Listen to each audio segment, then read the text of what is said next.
A Igreja Católica é uma das maiores instituições religiosas e sociais do planeta.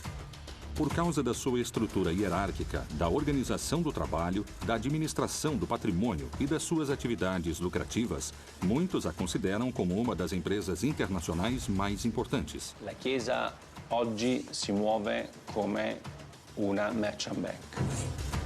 Qual é o verdadeiro poder econômico dessa instituição? Como foi que ela gerou tanta riqueza? Nella Banca Vaticana sono stati riciclati i soldi della mafia. Qual é a função do Banco do Vaticano e de que forma ele destina seus recursos? As riquezas do Vaticano são investidas onde se realiza a lavagem de dinheiro. Il Vangelo non scrive da nessuna parte che gli apostoli e i successori di Pietro devono costruire una banca. Como foi possível que da austeridade de Jesus tenha surgido um império econômico daquele tamanho? O Estado do Vaticano nasceu em 1929, a partir do tratado entre o Papa Pio XI e o regime de Mussolini. Ho scoperto che per diventare santo è un'operazione che costa anche 100, 200, 300, 400, fino a 600 mila euro. A igreja acabou se tornando algo enorme. A igreja começou o milênio enfrentando grandes dilemas que podem determinar o seu futuro. Muitos religiosos e sacerdotes não dão testemunhos de coerência entre o que dizem e o que fazem. Il cardinale Tarcisio Bertone ha ristrutturato la propria casa spendendo $500.000 di euro, dei soldi di un ospedale che dovrebbe spendere quei soldi per le malattie dei bambini piccoli. Será que o Papa Francisco é a solução para os atuais problemas dessa instituição? Papa Francesco è stato eletto esclusivamente con questo obiettivo: riformare la curia romana, che era ormai arrivata ad un degrado di immoralità inconcepibile. Quais foram os motivos da sua eleição? Realmente o Sumo Pontífice administra os interesses da Igreja? Ou, como algumas pessoas asseguram, será que se trata de uma fabulosa estratégia de marketing que procura novos clientes? Será que a Igreja Católica é a maior empresa do planeta?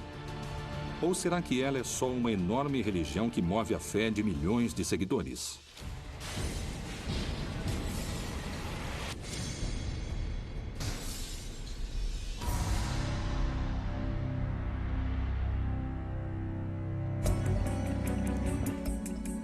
As fontes da riqueza e os ingressos monetários da Igreja são muitos e provêm de uma enorme lista de formas arrecadatórias.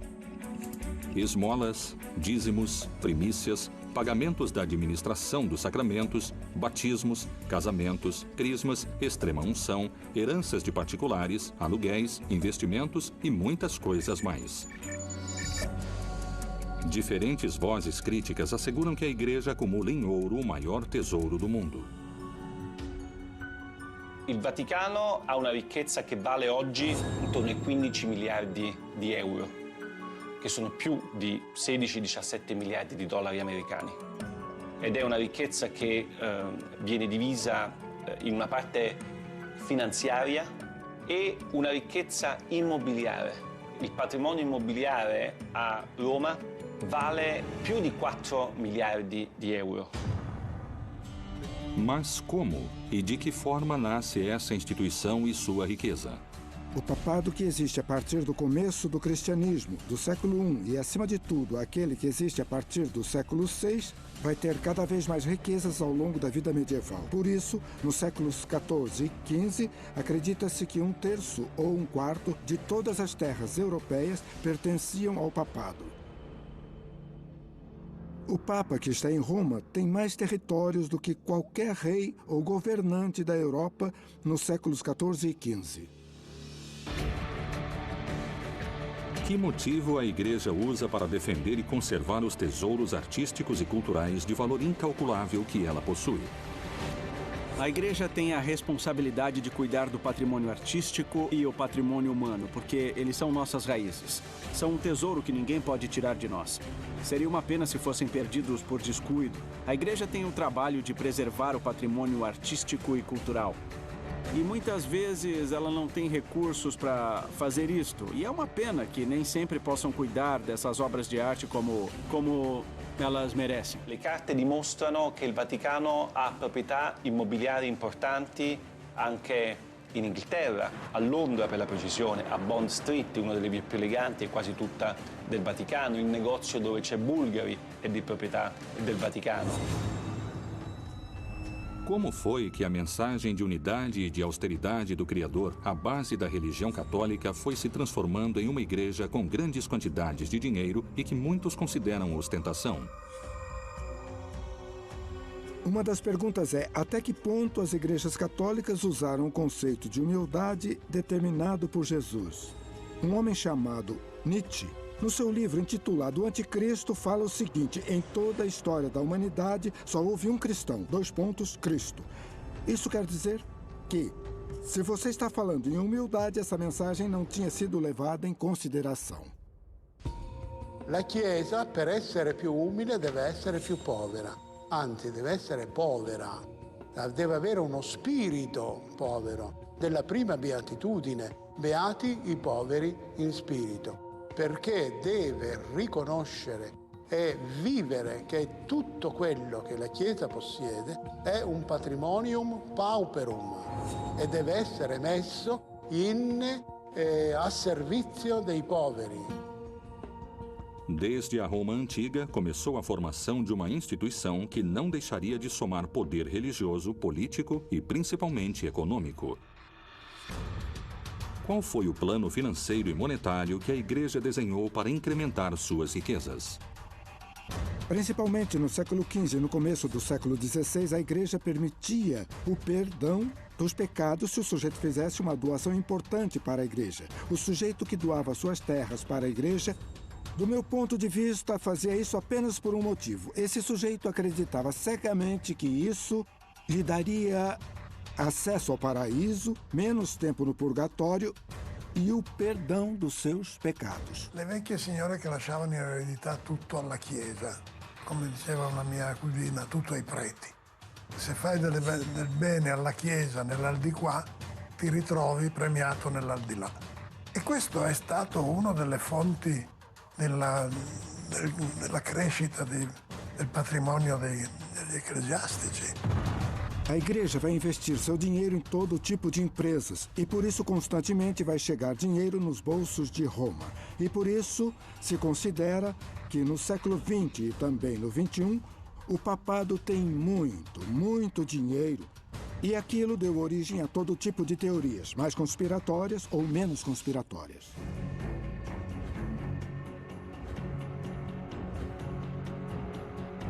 Com o passar do tempo, o clero foi incorporando novas formas de arrecadar dinheiro e bens para a Igreja. Qual era a relação entre a caridade e o pecado? A purificação das almas e o dízimo? Por que algumas pessoas afirmam que esse pode ter sido o novo jeito de ganhar mais dinheiro? As indulgências chegam ao extremo no final do século XV e no começo do século XVI, quando o Papa Júlio II queria criar um grande prédio que ficou conhecido como a Basílica de São Pedro. Para isto era necessário muito dinheiro. Então a pessoa ia lá, pagava uma cifra determinada e com isto seus pecados, de certa forma, diminuíam. Ci sono migliaia di cause di beatificazione, c'è un ministero apposta che si occupa soltanto di questo, che fattura centinaia di migliaia di euro tutti gli anni grazie a questo incredibile business. O Papa Francisco não quer só ser bom, ele quer que as pessoas vejam que ele é bom. Ele quer que ninguém ache que o fato de dar esmola em troca de uma bênção é uma espécie de negócio, uma espécie de especulação, como aquela que condenou Lutero, falando sobre o perdão, sobre as pessoas que davam esmola em troca de perdão. O Papa não quer que as pessoas paguem por sacramentos ou por bênçãos. Ele não quer ir à Igreja Católica porque elas acham que não tem dinheiro. Que ninguém pense que a fé católica deve ser comprada, que tem que pagar para batizar o filho ou para que o Papa lhe dê uma bênção. É a mesma mensagem que está no Evangelho. Jesus Cristo dizia: dai de graça o que de graça recebestes. a forma da Igreja Católica arrecadar dinheiro não se encontra só nos sacramentos. O que a Bíblia fala sobre o celibato e por que esta condição é considerada por muitos peritos como uma estratégia esperta para aumentar seu poder econômico? Nos primeiros séculos, nos monastérios, as ordens religiosas estabeleceram votos de castidade, mas o clero secular, o clero que vivia no mundo, para este clero, o celibato era uma coisa opcional. Na verdade, este celibato se torna obrigatório no século XI. Timóteo falou muito claro. Os bispos podem se casar. O padre pode se casar. Não só isso, seria uma violação do mandato divino, porque no Gênesis fala, não é bom que o homem esteja só. A Igreja, se apoiando no celibato do clero, garante também que as propriedades que um sacerdote ou um padre possa adquirir não vão se tornar uma propriedade individual, e sim uma corporação. Isso significa que vão ser da Igreja e, dessa forma, a Igreja aumenta seu patrimônio. Surgiriam problemas econômicos quando eles perceberam, e isso é realmente um absurdo, que os filhos de todos os sacerdotes poderiam herdar os inúmeros bens.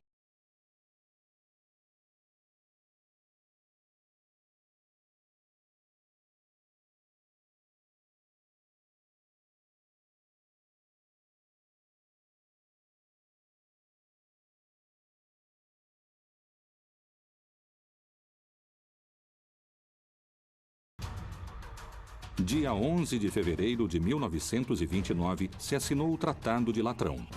Eram uma série de acordos entre a Santa Sé e o governo de Mussolini. O Benito Mussolini faz uma coisa muito esperta, que é o Tratado de Latrão.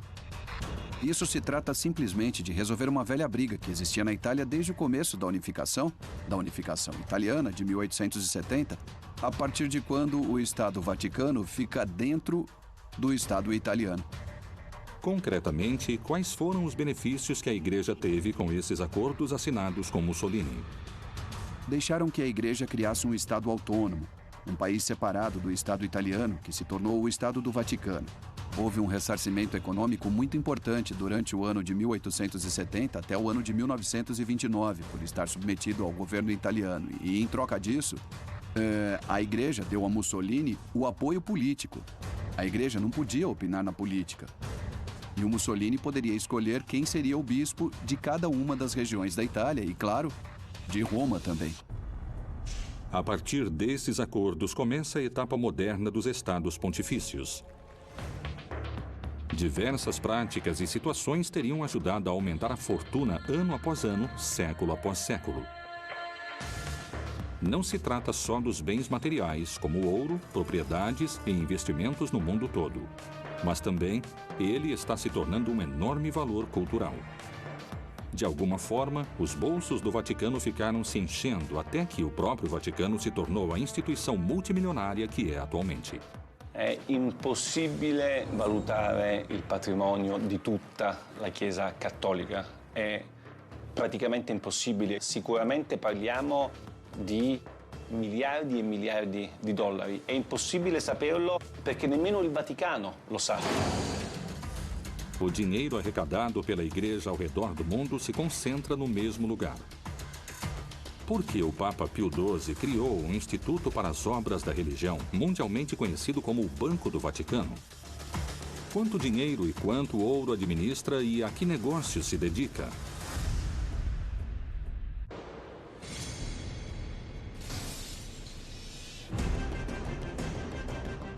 A incalculável fortuna da Igreja Católica se manteve em segredo entre os fiéis e as autoridades eclesiásticas.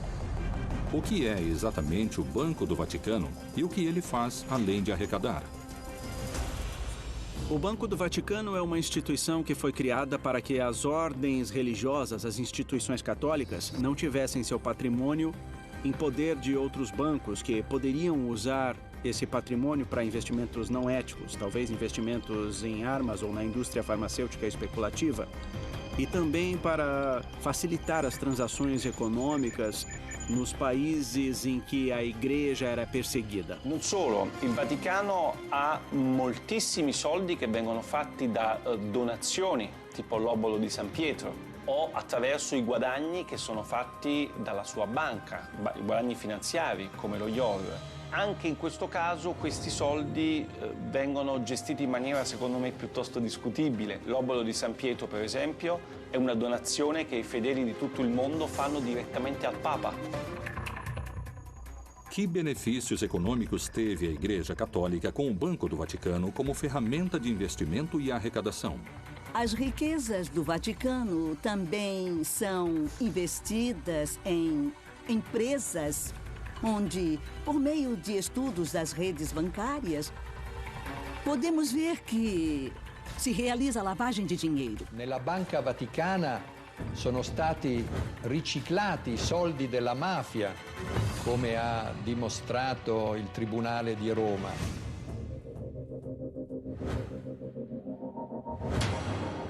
Questi soldi sono in parte stati investiti su azioni come la Pepsi Cola, come la Dow Chemical, come la Exxon. È ovvio che tutto questo senza nessuna trasparenza e senza che i cittadini italiani sapessero nulla.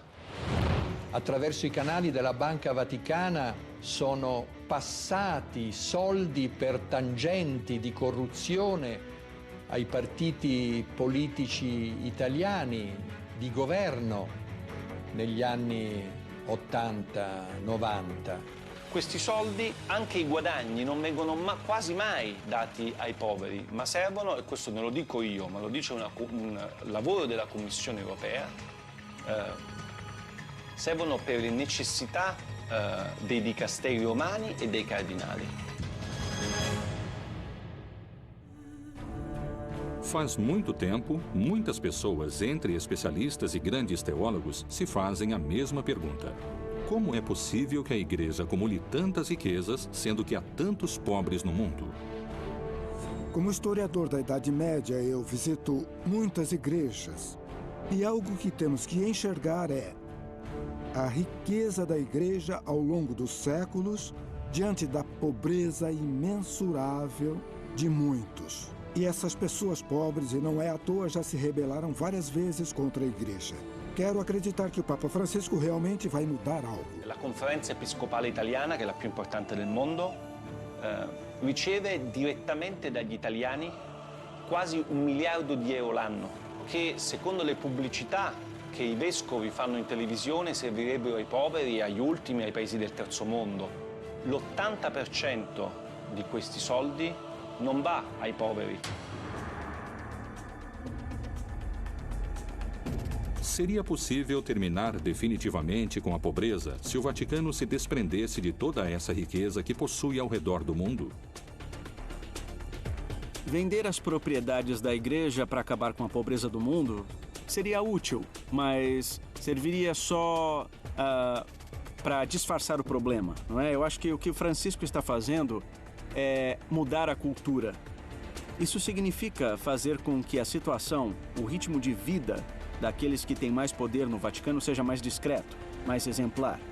Só o que o Papa Francisco pediu foi que as estruturas da Igreja fossem utilizadas para ajudar as pessoas. Come vorrei una chiesa povera e per i poveri. A partir da frase "uma igreja pobre para os pobres", começou uma campanha de Francisco para tentar combater a corrupção e fazer isso de forma eficiente.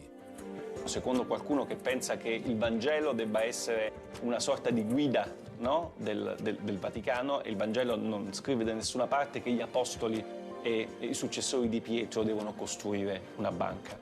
Temos que lembrar que a Igreja é uma instituição que acabou se tornando algo enorme e é muito difícil conseguir controlar tantos grupos de influência dentro daquilo que é o Vaticano.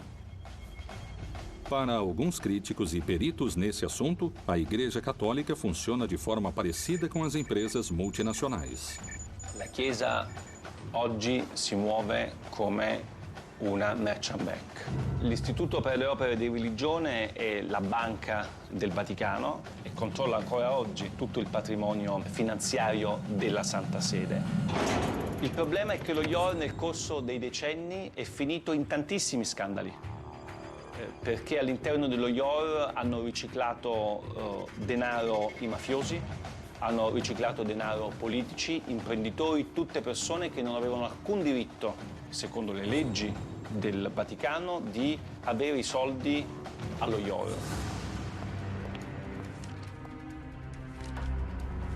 Que documentos vieram à tona que colocaram em xeque a Igreja? O escândalo do Vatilix II poderá ser o começo das reformas que o Papa Francisco quer na sua Igreja. O nível de diversificação da renda e dos gastos do Vaticano, o que podemos ver por meio dos acontecimentos e dos Vatilix 1 e 2, é muito obscuro. Era necessário que se fizesse uma reforma profunda.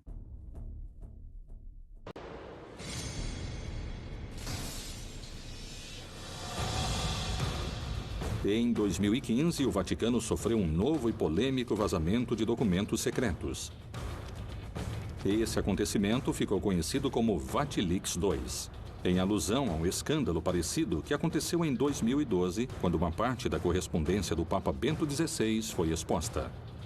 Os novos vazamentos, diferentemente dos primeiros, revelam todo tipo de irregolaridades nas finanças do Vaticano. Il Vatilix 2 è stato lo scandalo del 2015, state parlando con uno dei protagonisti dello scandalo perché io ho pubblicato nel mio libro una serie di documenti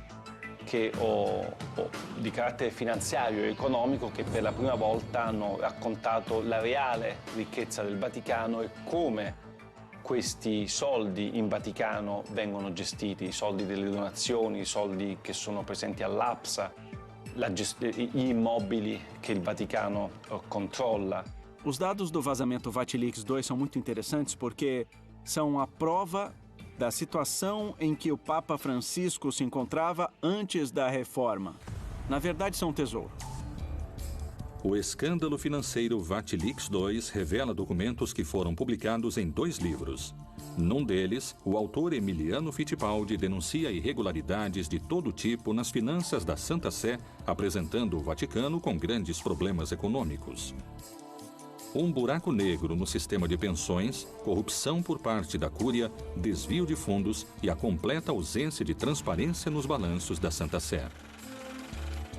Secondo il Vaticano sono state 2 le persone che mi hanno dato queste carte, Monsignor Valeco Balda, che è un monsignore spagnolo che era il segretario di questa commissione d'inchiesta, e Francesca Immacolata Chaqui, che era il membro di questa commissione. Essas 2 pessoas que foram contratadas pelo Vaticano para ajudar o Papa a fazer a reforma da Cúria Romana, essas pessoas se desviaram do caminho e fizeram algo que não deviam fazer.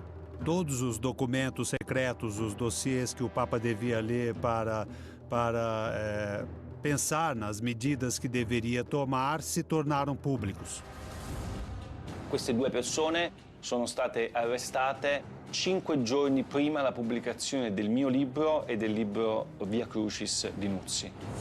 Sono state arrestate perché sono state accusate di aver divulgato informazioni riservate e aver messo a rischio l'interesse della patria. Così dice la legge Vaticano. Os vazamentos desses documentos tornam a Santa Sé inocente ou culpada desse enorme escândalo. Quando eles foram publicados, já tinham se passado muitos meses depois que começaram a realizar algumas medidas para evitar esses problemas. Por isso, algumas pessoas consideraram que o vazamento desses documentos era uma forma de parar com essa reforma. E para outros, paradoxalmente, era uma forma de apoiá-la. Para o Papa Francisco, isto foi uma traição. Foi uma punhalada pelas costas. Vorrei dirvi anzitutto che rubare quei documenti è un reato. È un atto deplorevole che non aiuta.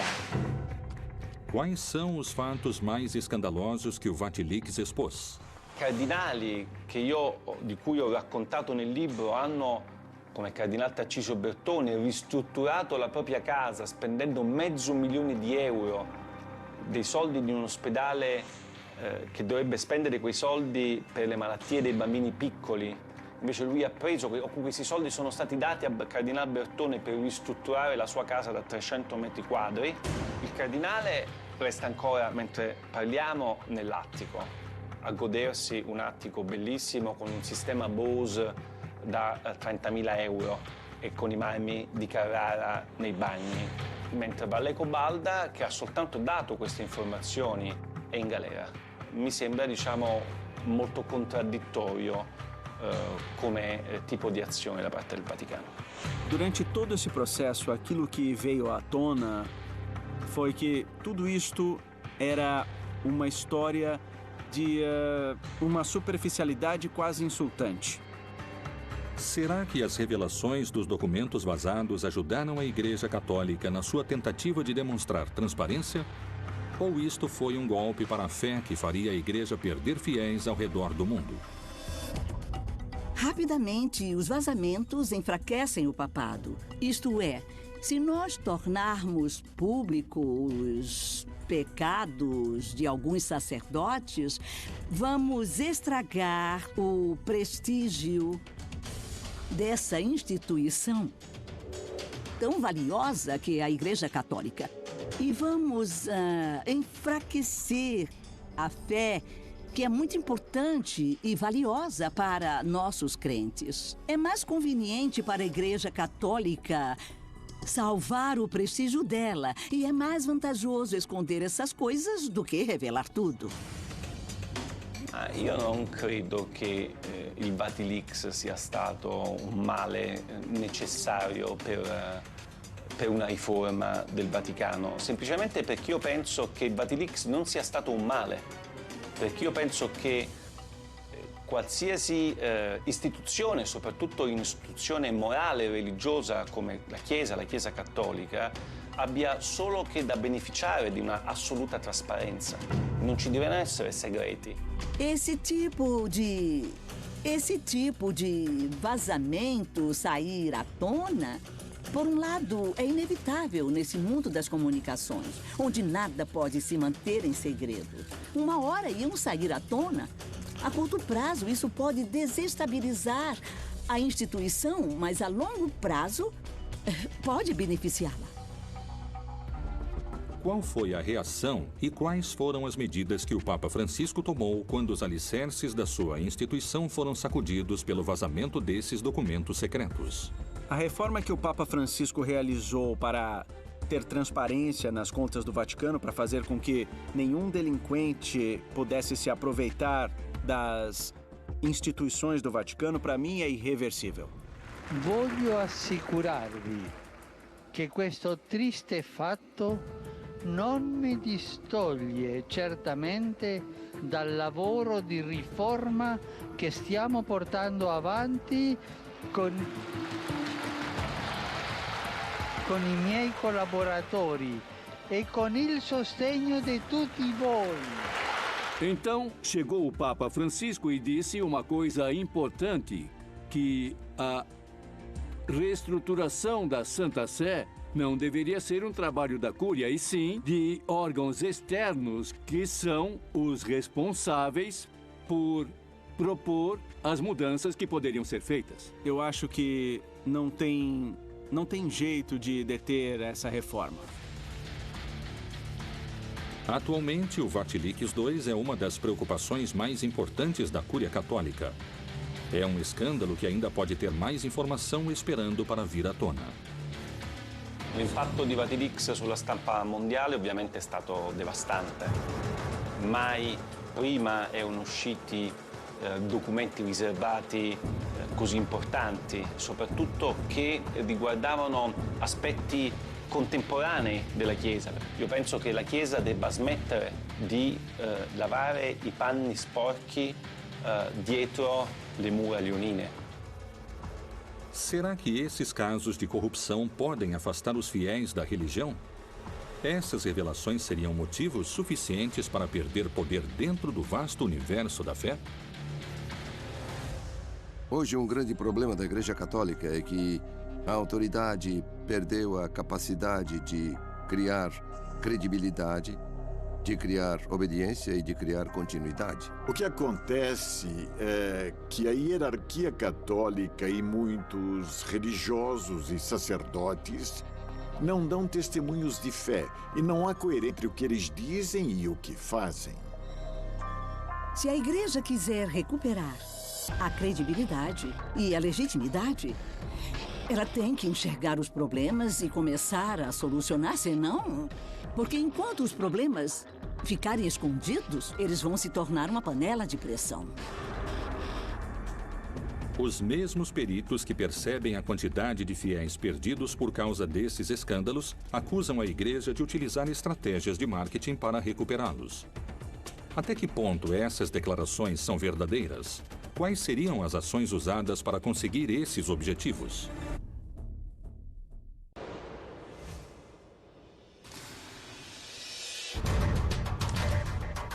Os vazamentos dos documentos financeiros secretos, conhecidos como Vatilix II, não só abalaram a Igreja Católica, mas, segundo alguns especialistas e teólogos, também afastaram muitos fiéis ao redor do mundo. Será que a Igreja Católica criou uma estratégia de marketing com slogans de estilo publicitário e com uma fórmula para fomentar e somar seguidores? Por que algumas pessoas falam das aparições da Virgem, dos milagres dos santos e das canonizações como uma estratégia de marketing? A partir do século VIII, os católicos tinham a estratégia de utilizar os lugares sagrados dos povos dominados ou conquistados para colocar neles símbolos religiosos e católicos e, desse modo, começarem o trabalho pastoral. Conforme a Igreja ia evoluindo nos últimos anos, os papas destacaram cada vez mais a necessidade de levar santos a todas as comunidades. Aproximadamente no ano de 1357, numa igreja da França, começou a se exibir um manto com o corpo e o rosto de Jesus impressos. Depois deram esse manto à Santa Sé e ela o deixou na Catedral de Turim. Rapidamente, o sucesso trouxe um grande número de fiéis e também de detratores. Falam que esse manto é o tecido que cobriu Jesus quando ele morreu. O problema é que, na Idade Média, existiu o tráfico de relíquias, por exemplo. Isto é uma farpa da cruz de Jesus Cristo, tanto faz. Então, isto me parece muito pouco verdadeiro. Mas não é só essa relíquia que é considerada por algumas pessoas como uma hábil estratégia de marketing para atrair novos fiéis. Quando os conquistadores chegaram na América Latina, quando, entre aspas, descobriram a América, todos aqueles conquistadores fundaram muitas cidades com nomes ou advocações da Virgem. Essa era a melhor forma de se aproximar dos nativos, dos indígenas. E os próprios indígenas descobriram que a melhor forma para se encontrar e também dialogar com os invasores era através da Virgem. Outro tipo de acontecimento que é difícil de explicar pela ciência são as aparições da Virgem. Na América Latina, talvez o caso mais famoso seja o da Virgem de Guadalupe. A primeira grande aparição da Virgem aconteceu no século XVII, logo depois que os conquistadores chegaram na América, no México. Um índio chamado Juan Diego viu a Virgem. Foi onde os franciscanos estavam lá e lá estava a máxima aparição da Virgem, que era a Virgem de Guadalupe, padroeira da América Latina. E com ela vai se afirmar a ideia de mediação. Os franciscanos se opõem ao culto guadalupense porque acreditam que ele tem muitos elementos sincréticos. E outros discordam disso porque acreditam que é bom ter um culto que é compartilhado por uma parte dos católicos mexicanos e que é melhor fortalecer e dominá-lo. E essa é mais ou menos a política que está se desenvolvendo. Será que essas aparições são verdadeiros milagres? Podemos pensar nelas como estratégias da igreja para fortalecer a fé ou para que os fiéis continuem acreditando. Investigamos como apareceu a Virgem e para quem. Se aparecer uma mulher, vão colocar um homem ao lado dela. Acima de tudo, um sacerdote. O tempo passou e muitas pessoas visitam o lugar onde a Virgem apareceu. E para isso tem que se inventar algo. Tem que falar que lá se curam os meninos e as meninas. Que lá as mulheres conseguem engravidar. Existe um nível de irracionalidade nessa crença. E eu acho que isso acontece porque ela não é consistente, não é racional, sabe? Não atrairia gente. Uma parte de você acredita porque você tem fé, mas você não precisa demonstrar a sua fé.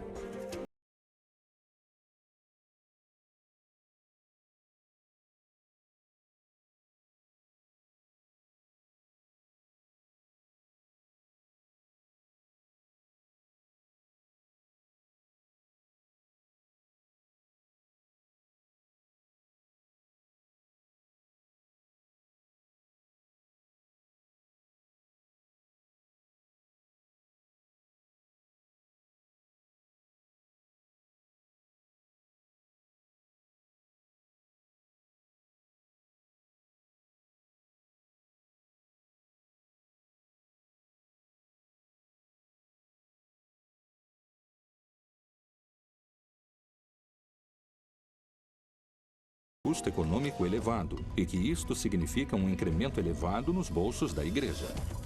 La storia della fabbrica dei santi è una delle più incredibili che ho scoperto con la mia inchiesta, perché io pensavo che per diventare santo fosse un'operazione che la Chiesa faceva in maniera gratuita. E invece ho scoperto che per diventare santo è un'operazione che costa anche 100, 200, 300, 400, fino a 600.000 euro. Per me è uno scandalo incredibile quello che ho scoperto.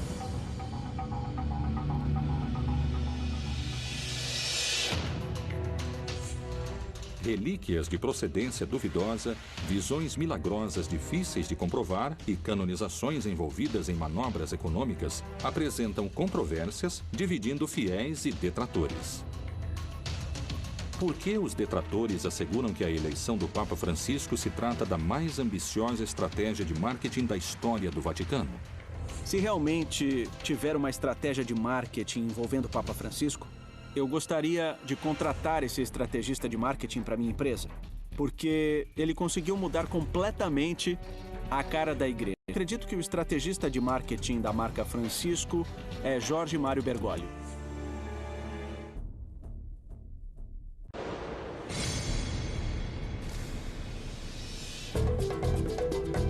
O mundo comenta sobre o estilo Bergoglio. Roma e o Vaticano vendem souvenirs nas ruas e os meios de comunicação no mundo todo falam da papamania. Será que a igreja está gestando uma mudança? Francisco renova a comunicação utilizando as redes sociais e, desse jeito, moderniza a forma de falar com milhares de fiéis ao redor do mundo. O Papa Francisco é um papa que posta tweets que são muito mais eficazes, que chegam a muitas pessoas e que ajudam muita gente. Nós vivemos num mundo que tem uma parte que é o mundo digital e os fiéis, por serem seres humanos e, portanto, quando o mundo vai numa direção, os fiéis seguem essa direção atual. E a igreja, nesse aspecto, mudou bastante. A igreja acabou se inovando muito e, com certeza, vai continuar se inovando. Ele é coerente nos diferentes dispositivos. A mensagem que ele transmite no Twitter é a mesma que transmite no Facebook e a mesma que transmite no Instagram. A mesma. É uma mensagem de carinho, uma mensagem que faz agir, que faz com que as pessoas se olhem nos olhos. Ele é um Papa 3.0. Entre março e dezembro de 2013, mais de 2 milhões de pessoas foram às audiências das quartas-feiras na Praça de São Pedro. 4 vezes mais daquelas que Bento XVI reuniu em 2012.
affacciandosi al balcone, non aveva la mantella rossa né la stola con le insegne di Pietro e Paolo, ma era semplicemente vestito di bianco e si è presentato come vescovo di Roma. Muitas pessoas afirmam que as reformas que o Papa Francisco fomenta na igreja contemporânea estariam mexendo nos alicerces da religião. Respingano inoltre modelli economici disumani che creano nuove forme di povertà ed emarginano i lavoratori e la cultura della morte che svaluta l'immagine di Dio, il Dio della vita, e viola la dignità di ogni uomo, donna e bambino. O Papa Francisco destaca constantemente a necessidade de combater a corrupção. Ele diz que é algo que vai te levar para o inferno. Então, para que ele possa combater de maneira eficiente esse fenômeno que ele é terminantemente contra, resolveu criar mecanismos para que exista um funcionamento mais eficiente e também tentou procurar em quais aspectos podia existir corrupção, porque a corrupção é uma coisa que ele é completamente contra. As declarações e as ações de Francisco dão volta ao mundo na televisão, nos jornais e na internet. Qual é o discurso que chama tanto a atenção? È necessario affrontare insieme la questione migratoria. Non si può tollerare che il Mar Mediterraneo diventi un grande cimitero. O Papa Francisco, desde que foi eleito Papa, conseguiu se consolidar como uma espécie de consciência da humanidade. Para mim, que sou católico, a revolução que o Papa Francisco está começando me fez mudar o jeito de enxergar as pessoas. La Chiesa povera e per i poveri di cui parla Francesco sia ancora molto lontana dal diventare realtà. La Chiesa è ancora molto ricca, i cardinali sono ancora molto ricchi, lui è l'unico che vive in 20 metri quadri, tutti gli altri continuano a vivere in 300, 400, 500 metri quadri. C'è gente che dice che Francesco è solo un predicatore che fa solamente dell'apostolato, ma Francesco è un papa che governa. A Igreja Católica é uma instituição de dimensões incalculáveis. Se passaram mais de 2000 anos de história desde que foi criada como uma instituição eclesiástica e é colocada por vários peritos à altura das maiores empresas do planeta. Se os santos, as virgens e as canonizações fazem parte do divino, ou se elas são hábeis estratégias de marketing para atrair fiéis, isso continuará sendo um mistério a ser revelado. Para algumas pessoas, é uma empresa com estratégias de marketing que se dedica a abrir contas monetárias sem descanso. Para outras pessoas, significa a salvação da sua alma e a porta ao paraíso, onde vão poder descansar em paz.